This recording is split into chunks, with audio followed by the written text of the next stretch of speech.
after the 8th grade, and during the 8th grade when we had graduations, she made sure we had caps and gowns, just like you would at a public school. We had everything. Yeah.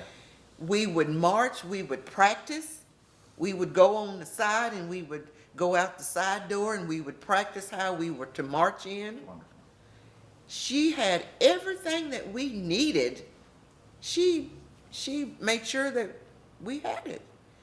And then we would graduate and we were not allowed to go to the public schools. So Right.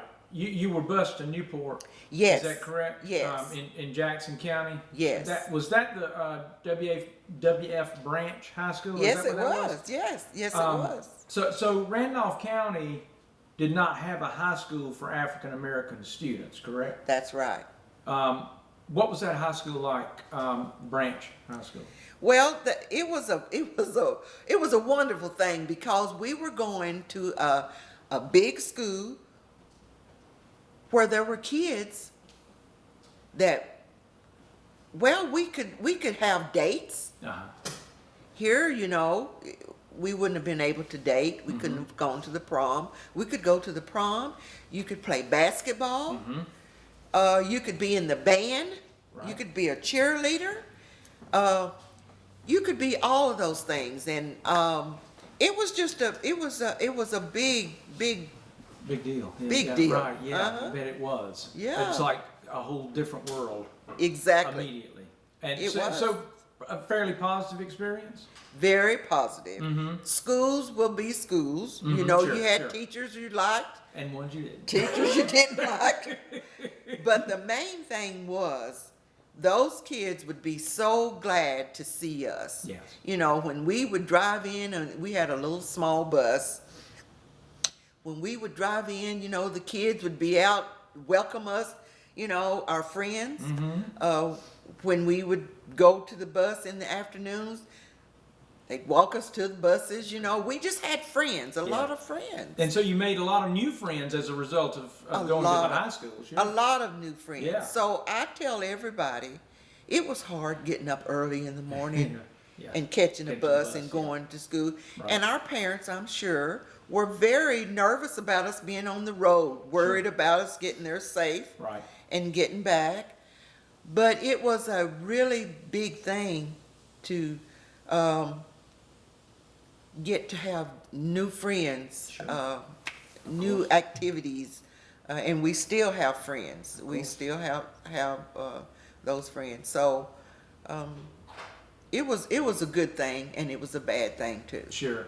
It's bad that it had to be segregated, but at the best of the situation. Yes.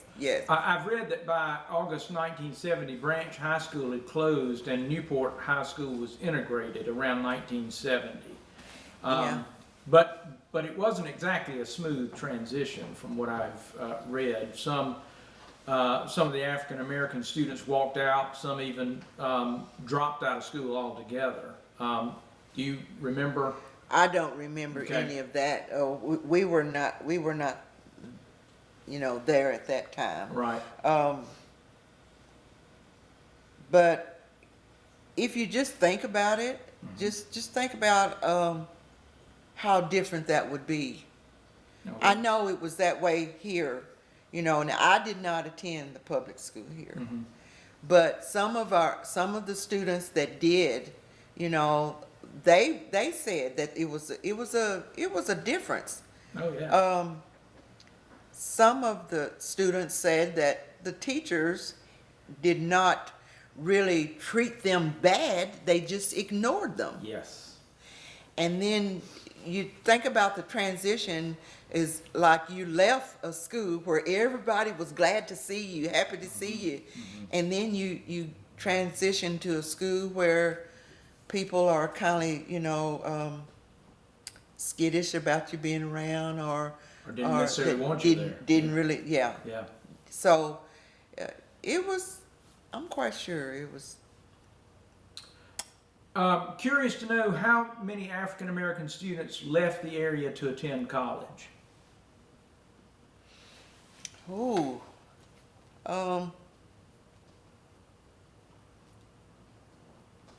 several, but some stayed here and went to ASU. Okay. You know, Tell us what ASU is. oh, Arkansas State University. Thank you. Sorry. And I know, like, my children, my daughter attended college at Fayetteville. What's that? Arkansas's University of Arkansas. Right. So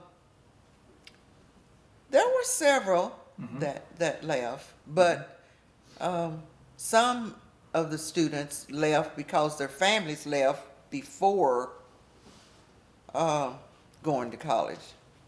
They left where they could get, you know, better opportunities and better jobs. Some of the families did. Tell us your husband's name and how the two of you met. My husband's name is Sherley. And there again is when parents would let people just come and name their kids. So the spelling in his word is Sherley, not IR. So his name is Sherley Johnson Jr. Now, was his daddy a junior, Shirley? No. So this little lady comes along and she wants to name him. She asked permission from his mom to name him. And so she named him Shirley Jr. And of course, as he got older, you know, he questioned that. And he asked his mom, why did you let Aunt Bertha name me?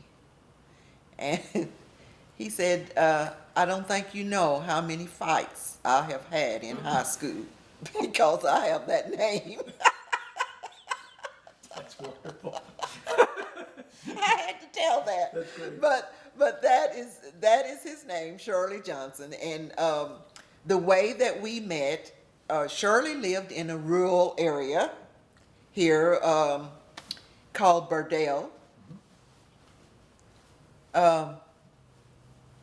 Even though we were going to school to Newport, they were going, and this was before integration. They were going, he attended school at Imboden, and they were going to Jonesboro to high school. That was another segregated high school. And we would meet every morning in Walnut Ridge about the same time at the stoplight. So even though there were many different guys that I could have chosen, for some reason, this sparked at us coming to this stop sign every morning. You know, we would see each other, you know. And so it just kind of sparked from that, you know. He lived here. I seen him more, and that's kind of how. So when were you married? We were married in 1966. And where did you live? We lived here in Pocahontas.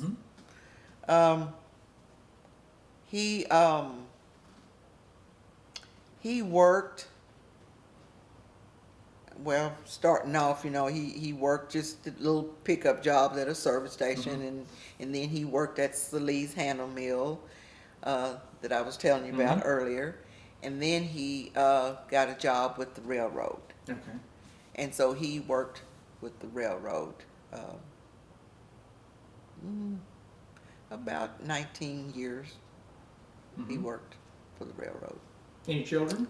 Yes, we have 2 children, 2 adult children, a girl and a boy. And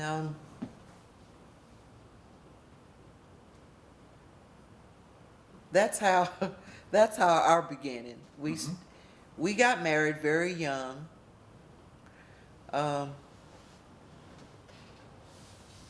Again, I'll say that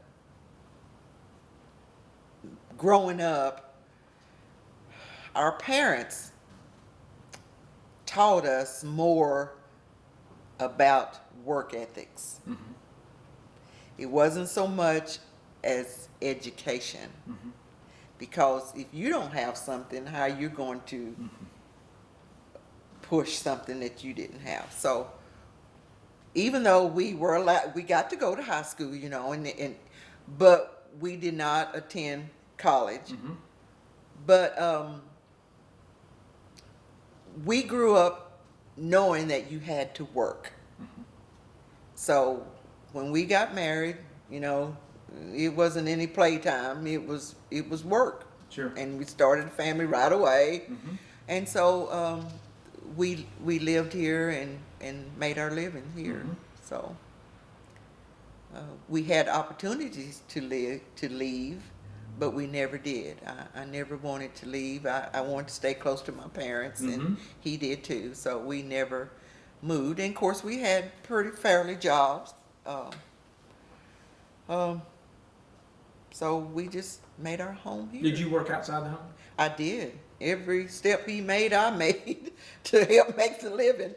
I worked for years. I worked at a hospital, at our local hospital, and I worked as a nurse's aide.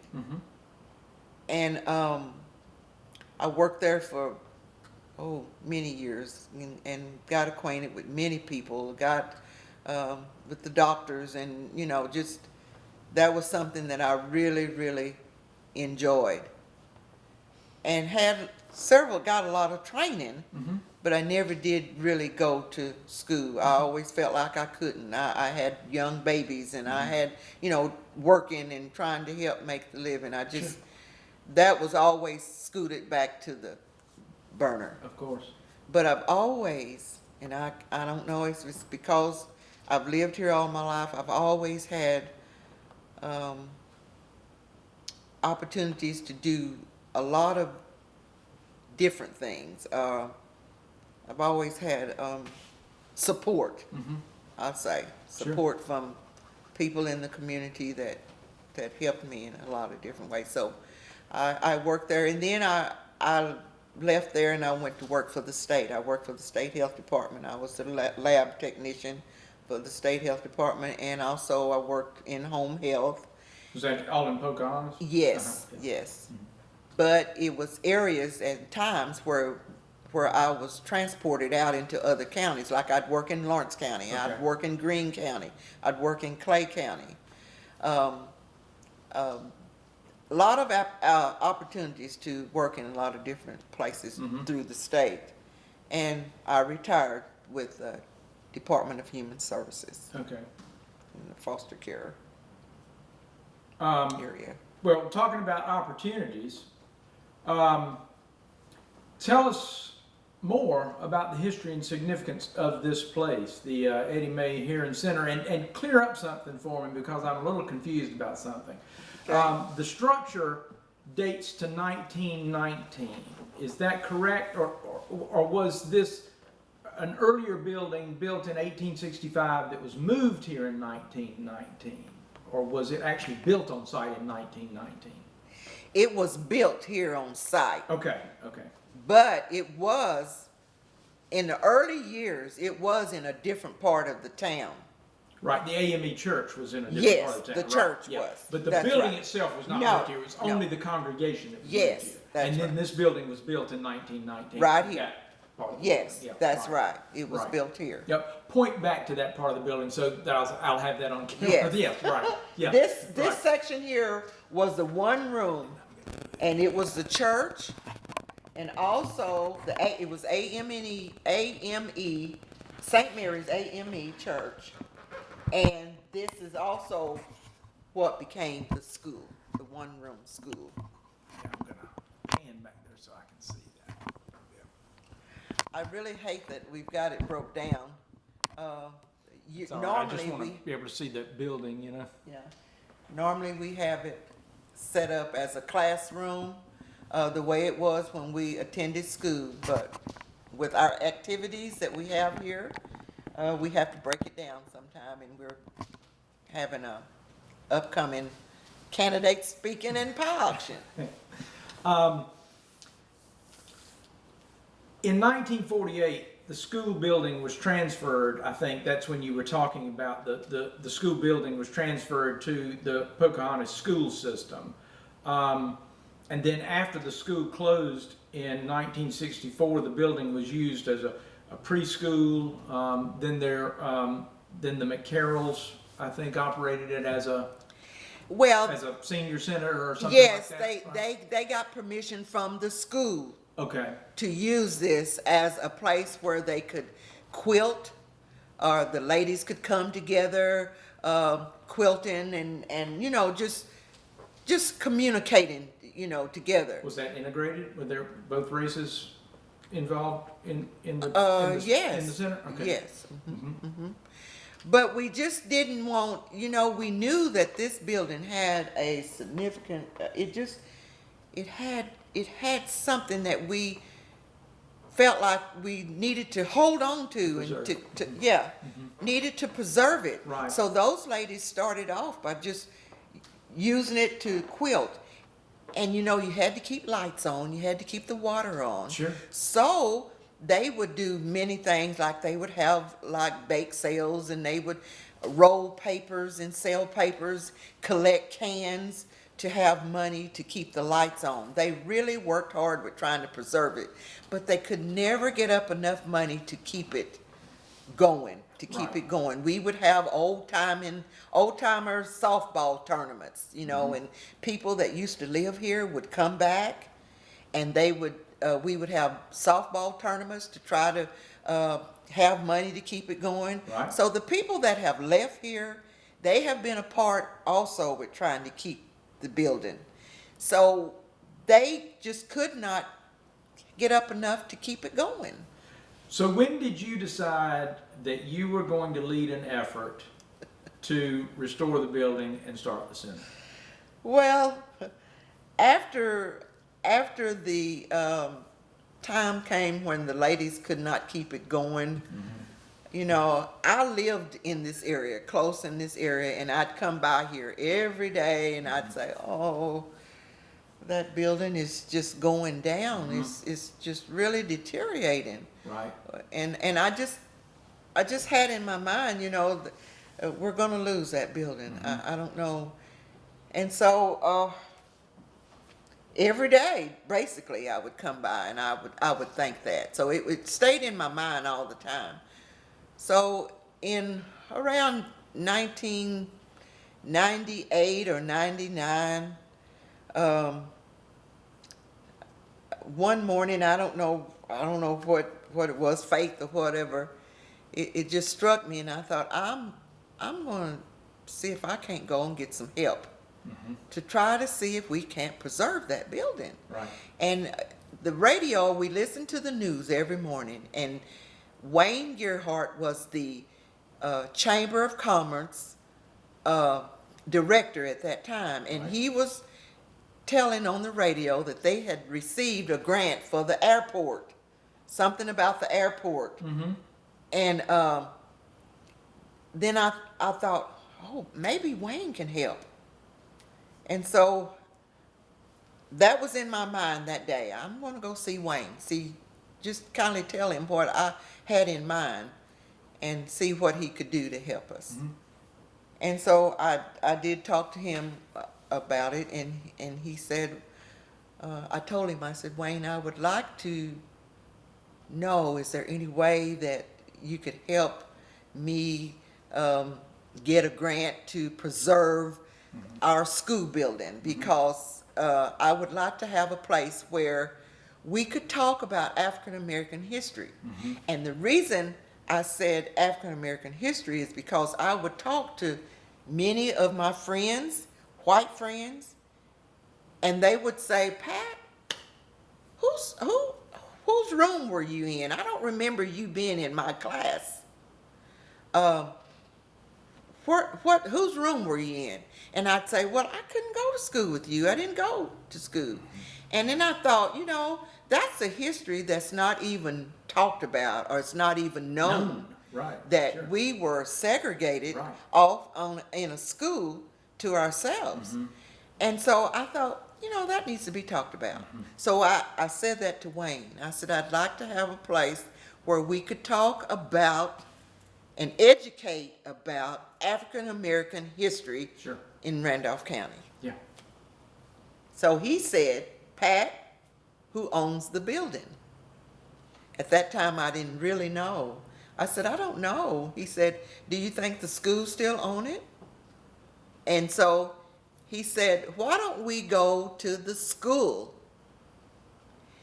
and you tell the school board what you've just told me. He said, but there's one thing that I think we need to do. We need to get Jan Ziegler involved. He said, I think she could help us a lot. He said, we'll go to the school board first and see what the school board has to say. And of course, he had me so pumped up till I wasn't afraid of the school board or anybody else. I mean, my vision was, maybe we're gonna get something going here. So I went to the school board and I said the same thing to them that I said to Wayne Gerhardt about trying to preserve the building to have a place to educate about African American history. The school board was very receptive to it. They said, if that's what you want to do, we think that's a great thing, and we will donate the building back to the community, if that's what you want to do. And I'm going to tell you, Craig, that really did. Now, you're talking about pumped up. That really gave me... who exactly were they going to donate it back to? Were you forming a nonprofit organization, or who did they donate it back to? They said the community, to the black community. But no, we had to go through and make it an organization. An organization that it could donate it to. Yeah. Yes. Right. Yes. Right. And so you went through the process of forming a nonprofit organization. That's right. Right. That's where Jan came in to help me. She came in to help me, and we had to go through many steps to get to that point. We had meetings, community meetings at the college here, where we all come together and we would brainstorm. We had was that Black River Technical College? Yes, Black River Technical College. Okay. That's right. Okay. Had to develop a board. We had to develop a board. It's a nonprofit. Yep. Yes, as a nonprofit. So it was many steps Sure. that we had to go through to get to the part where we were a nonprofit organization, that we could do all the many things that we Sure. have done and preserve the building. Right. So that's why, coming together, and I think also that is one of the things that has helped this organization be so successful, because we did come together and we brought the community in, Black and white. black and white. Yes. That's a big part of its success, is that Yes. finally an integrated community could make this happen. That's exactly right. And I think so many times this building started out as being segregated Yeah. and set apart, and now it is open to everybody. Yes. Yeah. And I'm telling you that this is something that I feel like the Eddie Mae Herron Center have done for Randolph County and surrounding areas. We have opened doors that were closed. Right. We have opened doors to people and to families that really never knew the story about the African Americans here in town. We were here, but we were not here. Sure. So Yeah, it's a model. I mean, it really is. It sets an example. yes, and we're proud of it. So talk a little bit about some of the most successful activities sponsored by the center over the past 20 years. Things that I know there are 4 or 5 things that you've done annually, and I certainly want you to talk about the hog butchering Yes. activity, because that's just an amazing community program. It really is, and to say to start the hog butchering was the first, because after we had formed a board and we would have our meetings and we would talk about things that we were going to do from here, how the education that we were going to do for the young people and for people that did not even know. Some of the senior people on that board said, well, if we're going to do that, we need to teach these young people that they haven't always been able to go to the store and get a package of meat. Mm-hmm. We need to teach them how that you would have to raise your meat, Mm-hmm. and how you would pick a time where you would all come together and you would have this butchering Mm-hmm. for your meal, for your meat in the winter. Mm-hmm. And at that time I thought, kill a hog here? And those people, those senior people, that was the thing that they knew about. They knew how to do it. To them, it was not hard. It was just a way of living. Sure.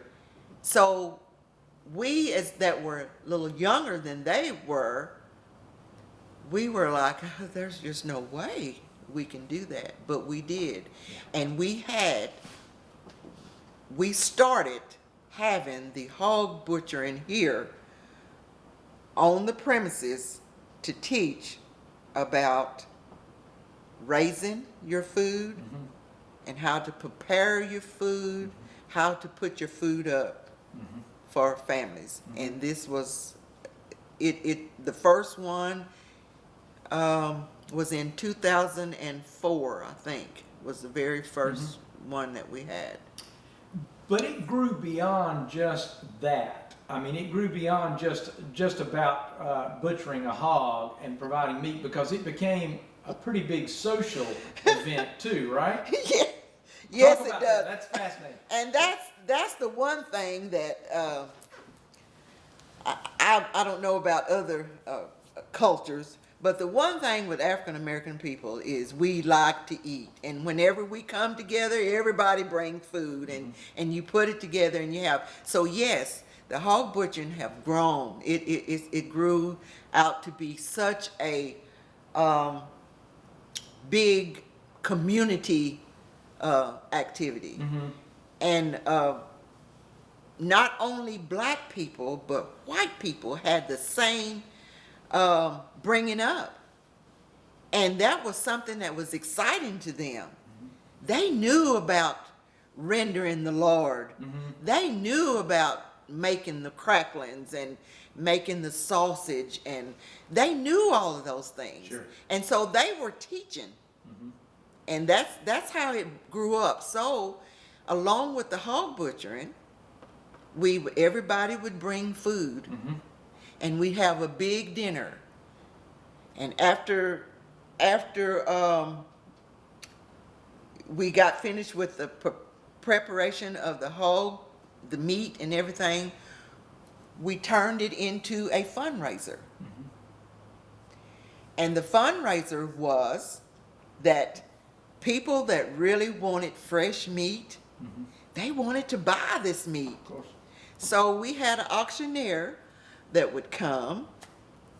They would auction the meat off. Mm-hmm. Now our butcher, I'll have to say, our butcher was our county judge, and he was a butcher by trade. So he would demonstrate to the young people where your pork chops come from. And he'd say, do you like bacon? And the kids would say, yeah. And he would demonstrate where the bacon come from. Or, the sausage, and the children would help grind up the sausage, and we would bring it in, and the women would prepare it, season it and test it. All of those things were going on. And then, of course, we would have the auction, and then we would sit down and have a big meal. Did you have any other activities associated with that day? Was there music or was there games for kids? Anything else going on? Well, sometimes we would have like the Davisonville State Park. They would come and they would demonstrate how to cook in the cast iron. Yeah. The cast iron, they have done that. We also had a gentleman here that took corn and ground the corn up to make cornmeal, and he would bring his equipment out front and grind up cornmeal. The Boy Scouts, we would have like a demonstration on how to dispose of an old flag, the proper way to do it. And these are just educational things that we have that we have done, and it's blended into these activities. So those you've had other activities surrounding Juneteenth and Black History Month and yes, Black History. We start in January. In January, we have Martin Luther King celebration.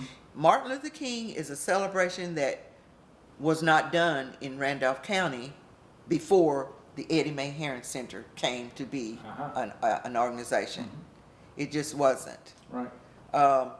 Most of your business didn't close. The schools didn't close. It just was not a holiday. Yes, well, it was a holiday, but it wasn't. I don't know how to say it. It wasn't. Wasn't really celebrated. Yeah. In the or noticed or. Not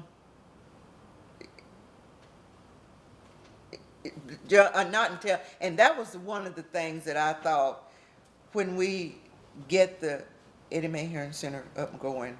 These are the dates that we need to let people know those are important times as well. Those are important dates. So in January is Martin Luther King celebration. Then in February, of course, you know you can't kill a hog unless it's cold. You can't do it in the summer. You know your meat will burn. So February we would butcher the hog, and then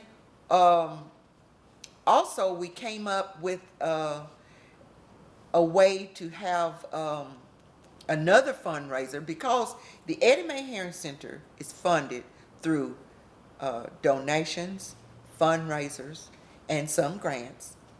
So we're constantly having to think of ways to have fundraisers to keep the building, in operation and have our activities.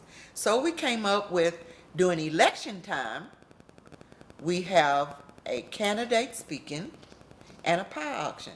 That's a big activity. Sure. There are people in the community that just are really willing to bake pies for our fundraiser. And so that's what we're going to be having this week. Matter of fact, tomorrow is when we're having our speaking. It gives the candidates the opportunity to speak. Sure. And it helps the Eddie Mae Herron Center. Yeah, and you've been doing that for years. Yes, too. Yeah, we have. We have. That's another thing. I guess I just glossed right over the fact that initially, when you first got your organization established, you went far beyond just traditional fundraising. You got some serious money to start with. Yes, we got. That's how we got.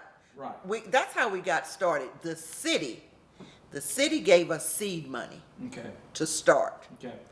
We had a mayor at that time that he felt like this was very important, and so the city council, they gave us seed money to start. Department of Humanities Council, we got grants through them. Also the college, BRT, Black River Technical College, was able to help us inquire grants and got grants through them. Great. We also was able to get on the national register Right. history. Yeah. And so that is another thing that Jan, and like I was saying, I'm by Jan like I was about Miss Eddie Mae. She has been so supportive to help in everything that the Eddie Mae Herron Center does. Sure. She has been there to support us. Now, do we go along with everything Jan wants? No, we don't. But to me, that's what it's all about. Sure. That's what it's all about, is coming together, having your views, Sure. coming together and making it work, and that's what we do. And you definitely make it work. Yes. And the fundraisers keep the lights on, I suppose. Yes, Yeah. fundraisers, and we have done many barbecues. Mm-hmm. To show you how the community has helped us so much, we had a man here that built us a barbecue grill, smoker and grill. Mm-hmm. And it's out there on the lawn now. He built that and donated it to us. And we, our fundraisers is like ribs and roast. We'd have during Easter, we would have a fundraiser is smoked Boston butts or ribs and turkeys. We've done all of those things to keep our building going, and the community has been very supportive to help us. Well, it seems like you've succeeded. It's, And you're continuing to yes, succeed. yes. And it's just, getting back to the hog butchering it's a big community project that the past 2 years we've had COVID, Right. and we haven't been able to participate in that activity, plus the manpower. Our older people, most of our older people that started it, they're deceased now. Yeah. They're gone. And so to get like the younger generation to be involved is beginning to really get hard, because they're either, I can't take the look, I can't stand the look of the, it's, Right. and it's beginning to get harder and harder. Sure. So this year, we could not have the hog butchering, but we did have an activity where we brought everybody that has been involved in the hog butchering all these years. We brought them together, had a big meal, and gave them out certificates to show them, awards to show them how much we appreciate That's really nice. appreciate them. We have a whole month. It's a whole month in February that we have activities.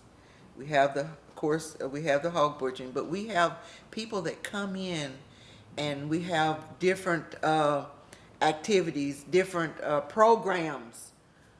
The school brings the school children here. Wonderful. Again, you go back and you think, at one time, this was segregated grounds. Now the schools are bringing the children here and learning about African American history. And most of those children are white. That's They come exactly here. right. Yes. That's why it's so important. Our history, that history is so important. We just cannot allow it to be, thrown away. It's history. And is it all comfortable? No. It's not all comfortable. And it's not comfortable things to talk about or to remember. But it still is our history. Sure. As you will see, in this building, we try to have things to teach. Sure. And we felt like that we needed to have some of the things in here, such as the bathrooms. Used to, during my time, there were segregated bathrooms. Sure. And there were signs that said colored, there were signs that said white. So we felt like in this building, where we had the boys and girls bathrooms, that we should demonstrate that Yeah. as a teaching tool, Sure. not as of colored only or, white only. It's a teaching tool. Right. In the 60s, this is mainly in the 60s, this is what you've seen, signs like that. So we have that demonstrated here in this museum center. Also the water fountain. We have a little water fountain here that, I wanted, can you see that? Yeah. It's a little water fountain that was donated to us from a, museum in Doniphan, Missouri. Doniphan is Missouri, right? Okay.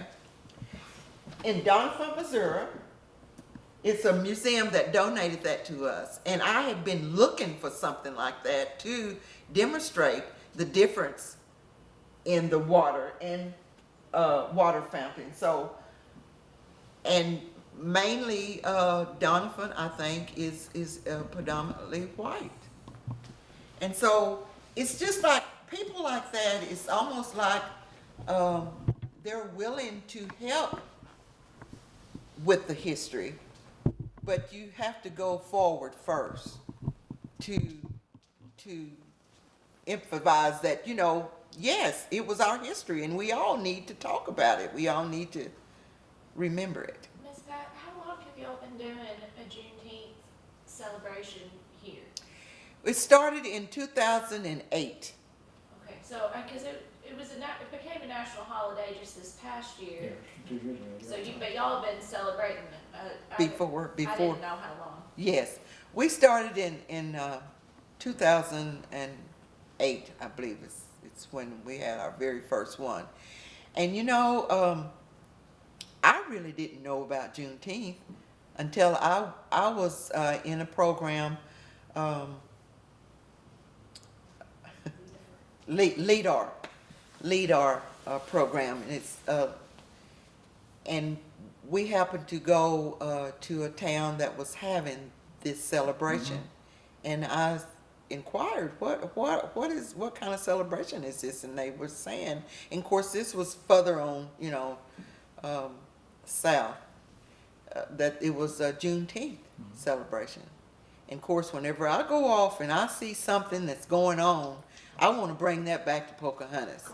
So that's how we got acquainted with doing that, and it has become a big activity. Sure. Everybody, black and white. Yeah. Black and white. And I'm quite sure that people know what Juneteenth stands for. They do now. And so they come, and it's just all races of people that come to our Juneteenth activity. And we have speakers that come into that. Just last year we had a lady that came and done Harriet Tubman. We had that program, and we made that into a fundraiser as well. So it's just things like that. I feel that if you can continue to keep going, it helps people to understand more about different cultures. Sure. And not have their minds made up, to learn. And so that's the one thing that I'm just so proud that we have here through the Eddie Mae Herron Museum Center is communication. And I want to have more and more, And like with you, Craig, I'm just really proud that you are interested in the Eddie Mae Herron Center, that you're interested in what we have here in Randolph County, because you're out of Missouri. So I really appreciate you much for it's a remarkable place. You've done incredible work here. The center is really key in helping integrate our newest ethnic group in the community. Yes. Marshallese, yes. Yes. Right, yeah. Yes. I was going to ask about that too, because I know that was why I asked earlier if there were any other races when you were coming along, because I know now, oddly enough, the African American population now is less than 1% of Randolph County, but the Marshallese and other islanders and the Hispanic population is actually risen in the last, 10, 15 years? the last Oh, 5 years. 5 years. Oh, really? Marshallese. Really? Uh-huh. Yeah. Yeah. And is that because of the chicken processing Yes. plant? Yeah, right. yes, Um, yes it is. That's, I think I'm right in saying that Randolph County now has probably the second largest Marshallese population in the Ozarks. Over 10% of the school population are Marshallese. Right. That's something, yeah. But, And the center is involved with bringing those people together as well? Oh yes, we just had a big multicultural Easter egg hunt on Good Friday. I had spoken with one of the Marshallese ladies, and I said to her, I would love to have a Easter egg hunt. And I said, I would love for the Marshallese to be a part of it. And she said, oh, well, they would love that. So I asked her, I said, is there any way that we can get the women together and have a meeting? And do you know, about 7 women, Marshallese ladies, showed up. And it was amazing. They were so excited about having an Easter egg hunt for their children and for the families to come together and basically just kind of come together with their families and having something that they were comfortable with. So I was happy that they were comfortable about being here at the Eddie Mae Herron Center. Yeah. So they came and we had a wonderful, wonderful time. We have pictures, took pictures. We had prize eggs. The kids were everywhere. And they all said, the parents said, we have really enjoyed this. So I find that sometimes you have to go to them. Mm-hmm. You know, if you are in a place and you feel uncomfortable and you feel unwanted, you're gonna want someone to come to you and let you know that you're welcome. Mm-hmm. And so that's what we done. This past Jan was here. This past Good Friday. Mm-hmm. That's what we did. Now the Islanders, they're kind of laid back, and they let me know that. They said, now, we may be on island time. And that means their 11 o'clock doesn't mean ours. You know, if we say 11 o'clock, they may come at 1. But they explained that to me, and I never really understood that. So, but that's what I'm saying. Until you talk with a person and find out about their way of living, their culture, you don't know. Mm-hmm. So that's what that's about. So yeah, we have had really good interaction with them. Well, it sounds like you're continuing to bring the community together, regardless of what the community is composed of, you know, what the composition of the community is. You're still bringing them all together here. Trying to. Yeah. Trying to. And you know, I don't know if you really realize if you were raised feeling, you know, unwanted, mm-hmm. or that's not something that I can do, or mm-hmm. we're not supposed to be over here, it's kind of hard to go forward. Mm-hmm. It's kind of hard for you to pick up and say, I'm going to Sure. to do that. Yeah. And so well, you're doing it now. well, I really feel like there's so much more that has to be done. Mm-hmm. So much more. Mm-hmm. Such as, you know, we talked about earlier, Miss Eddie Mae getting a job with the school system, mm-hmm. you know, in the school. Well, after she left, it's been like, I don't know, 20, 25 years or so that there hasn't been an African American in the school system anymore. There hasn't been anymore. So those are the kind of things that you continue to think about, you know. Sure. Those are things that still needs to be worked on. Yeah. You know, when you go into a business and you don't see anybody that look like you, Sure. or when you go, you know, you don't even see anybody sweeping the floor that looks like you. Those are the kind of things that we think about, where you may not, you know, Sure. think in that area. There's still a lot to be done. There's still lots to be done. Yeah. Still lots to be done, and I hope the good Lord gives me more time and allows me to keep my mind where I can help make a difference. What I can remember are the things that I grew up, you know, the most, how I grew up, and Sure. our families, and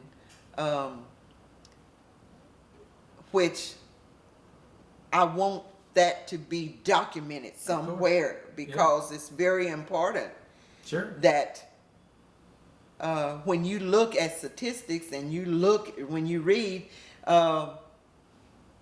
Pocahontas, like you were saying, it's 1% African American, but it hasn't always been that way. Right. Right.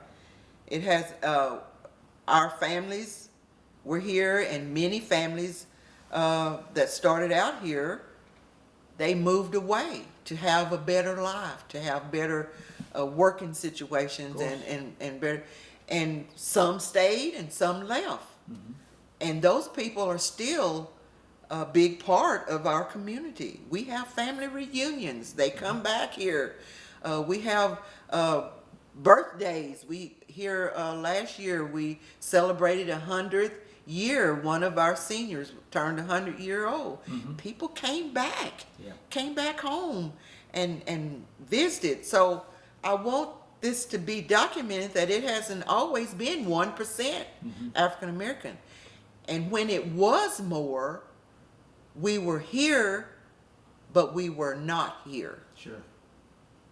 That is one thing I really want everybody to know, that we've always been here, but we haven't been acknowledged. Sure. And to me, that's very important for the generations that's coming on to know. You know, my great-grandpa or my grandma, they were there in Pocahontas. Sure. You know, my mom, my dad. So those are just very important things that I feel like needs to be documented. And like I say, it all wasn't good, you know. When you're raised up and you're not accepted, not because of something you done, but just strictly because you look different. That needs to be, that just needs to be documented and explained. It does.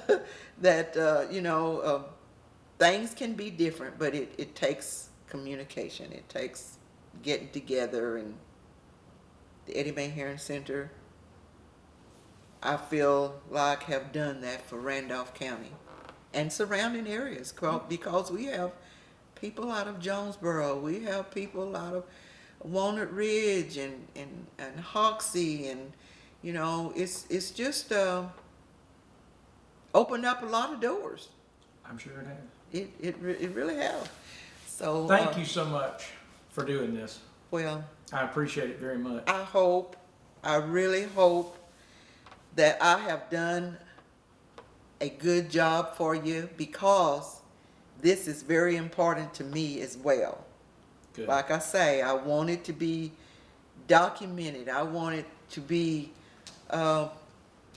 explained for the other generations. Thank It's you an honor. so much. Thank you, dear.